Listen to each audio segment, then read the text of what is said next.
Halo teman-teman, salam sehat selalu untuk kita semua, salam sejahtera dengan saya Bung Ropan. Dan saya akan berbicara kali ini tentang pemain-pemain Indonesia atau tim nasional kita yang khusus untuk grade A, yang sampai saat ini juga masih menjadi tanda tanya siapa yang akan dipanggil oleh PSSI, akan dinaturalisasi untuk bisa memperkuat tim nasional senior di bawah STY yang nantinya diproyeksikan pada Piala Asia pada bulan Januari dan bulan Februari tahun 2024. Karena tim Indonesia juga akan mempersiapkan diri tampil di kualifikasi putaran pertama Piala Dunia menghadapi Brunei Darussalam, dan kalau bisa lolos kita akan tampil di putaran kedua karena pembagian grup juga sudah kita tahu bersama bahwa di sana juga ada kita akan ketemu dengan Vietnam.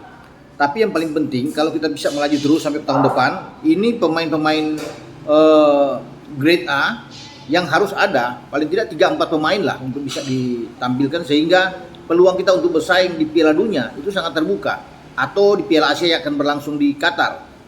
Tapi sampai saat ini para netizen juga masih belum bisa tahu. Saya sendiri coba untuk bisa menanyakan ke beberapa rekan PSSI, termasuk dengan salah satu exco Pak Arya, menanyakan kira-kira siapa pemain-pemain grade A yang dibidik atau pemain-pemain yang bermain di luar ya, terutama di Belanda, untuk bisa masuk di tim nasional kita. Ini nampaknya seperti dirahasiakan dan ada semacam operasi sunyi senyap menurut saya. Tidak boleh digembar-gemborkan. Mungkin saja ini dilakukan agar tidak gaduh dalam hal pemberitaan. Karena bisa aja simpang siur kan banyak pemberitaan tentang naturalisasi ini. Nah, ini diupayakan oleh PSSI untuk lebih tenang. Tapi sekarang mereka sudah bekerja.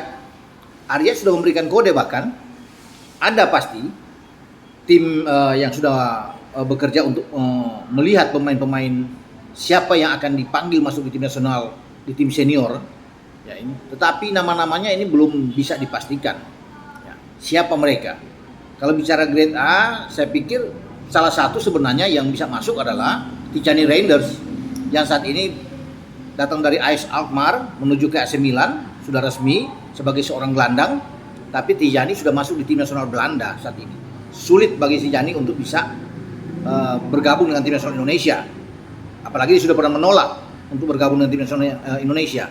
Sekarang bahkan Ronald Koeman, pelatih nasional tim Oranje Belanda, sudah memasukkan nama Tijani Reinders untuk bergabung dengan Frenkie de Jong, Gini Wijnaldum dan kawan-kawan dalam persiapan di kualifikasi Euro 2024 nanti di Jerman, dan juga persiapan untuk kualifikasi Piala Dunia di zona Eropa untuk 2026. Jadi memang sulit bagi Tijani Reinders, dan Tijani Reinders memang lebih fokus, lebih suka untuk bermain di tim Oranje karena itu yang dibidik oleh dia. Nah, di luar Tijani Reinders ini sebenarnya ada Jai Ilses, seorang gelandang ya, masih muda juga, dan sekarang berada di kasta kedua di Serie A, di Serie B di Italia. Dia mungkin masih bisa diambil kalau untuk bicara dengan masuk di grade A, walaupun dia bermain di Venezia di kasta kedua di Serie B, tapi tetap saya menganggap bahwa dia oke lah kalau bisa diburu. Tapi kalau ada tim PSSI yang mengirim dan ke Belanda, nama terakhir yang konon digadang-gadang adalah pemain belakang ya, Mils Hilgers. Katanya sang ibu sudah ada di Bali ya, datang mungkin membawa berkas-berkas dari Hilgers ini berdarah Manado ibunya, Linda Tombeng, untuk bisa bertemu dengan ketua umum. Katanya ini juga masih rumor. Tapi kalau Miss Hilgers masuk, dia seorang pemain belakang kita sudah banyak, sudah bertumbuh ya, mungkin saja bisa diambil mengantisipasi Jordi Amat yang sudah berkepala 3, bisa saja. Tapi yang kita butuh adalah pemain-pemain yang ada di garis depan, di lini serang, sehingga kita butuh pemain seperti Ragnar Ormagun ya. Ormagun ini bisa kita ambil ya, masih muda, masih 25 tahun, dan Ragnar bersedia untuk bergabung dengan tim Indonesia. Pernah didekati pada tahun yang lalu, namun komunikasi putus dengan Ragnar Ormagun ini. Tapi dia masih berharap kalau kita bisa mendapatkan dia bisa bermain di gelandang serang ya, bisa bermain sebagai seorang penyerang, dan kita butuh seperti itu ya. Dan Tom Haye konon digadang-gadang sebagai salah satu pilihan lain. Dia bermain di Heerenveen. Oke, tapi usianya sudah 28 tahun. Sebagai seorang gelandang bertahan juga dia oke.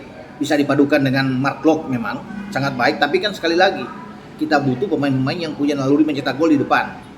Ya, oke lah kalau Tom Haya bisa bergabung, akan kuat di gelandang, tapi kita akan lemah dalam posisi penyelesaian akhir di garis depan. Nah makanya kalau ada Ragnar Oratmangun ini akan cocok. Satu lagi yang terakhir yang bisa diambil, ya kita juga tidak tahu, adalah Ilyas Alhaf yang saat ini sudah menandatangani kontrak dia dengan salah satu klub di Armenia, ya, itu di FC Noah Yerevan. Nah Alhaf ini sangat merindukan untuk bermain di tim nasional Indonesia ketika dia membawa Almere itu untuk promosi, ya, di Eredivisie. Dan pemainnya juga keturunan Maroko ini berharap PSSI akan memanggil dia. Ya siapa tahu, karena dia bisa bermain serba bisa di garis depan, bisa bermain di sayap, bisa bermain sebagai penyerang, bahkan seorang gelandang serang juga dia oke. Jadi kita butuh pemain seperti ini. Kalau kita bisa mendapatkan Ragnar misalnya, Oratmangun, dan bersama dengan Ilyas Alhaf, sudah bagus. Apalagi ada Mes Hilgers untuk bisa mungkin di belakang, satu lagi Jai Ises di tengah, atau Tom Haya. Oke. Tapi kan kita akan melihat ini siapa. Pasti penasaran grade A ini. Ya, kalau grade A banyak yang saya sudah sebutkan di video-video saya sebelumnya, termasuk Pascal Struijk. Ini oke, ada Jayden. Banyak yang bisa diambil. Nah, kita akan tunggu operasi Sunya Senyap ini seperti apa. Apakah memang ada pemain-pemain bagus yang akan muncul nantinya, ada kejutan yang akan diberikan oleh PSSI untuk menaturalisasi pemain-pemain ini yang akan diberikan kepada STY. Kita nantikan bersama, karena sampai saat ini juga masih sulit memang untuk bisa membongkar siapa-siapa mereka ini yang akan datang untuk bermain dengan tim kita yang diproyeksikan pada tahun depan. Oke, dengan saya Bung Ropan. Ciao.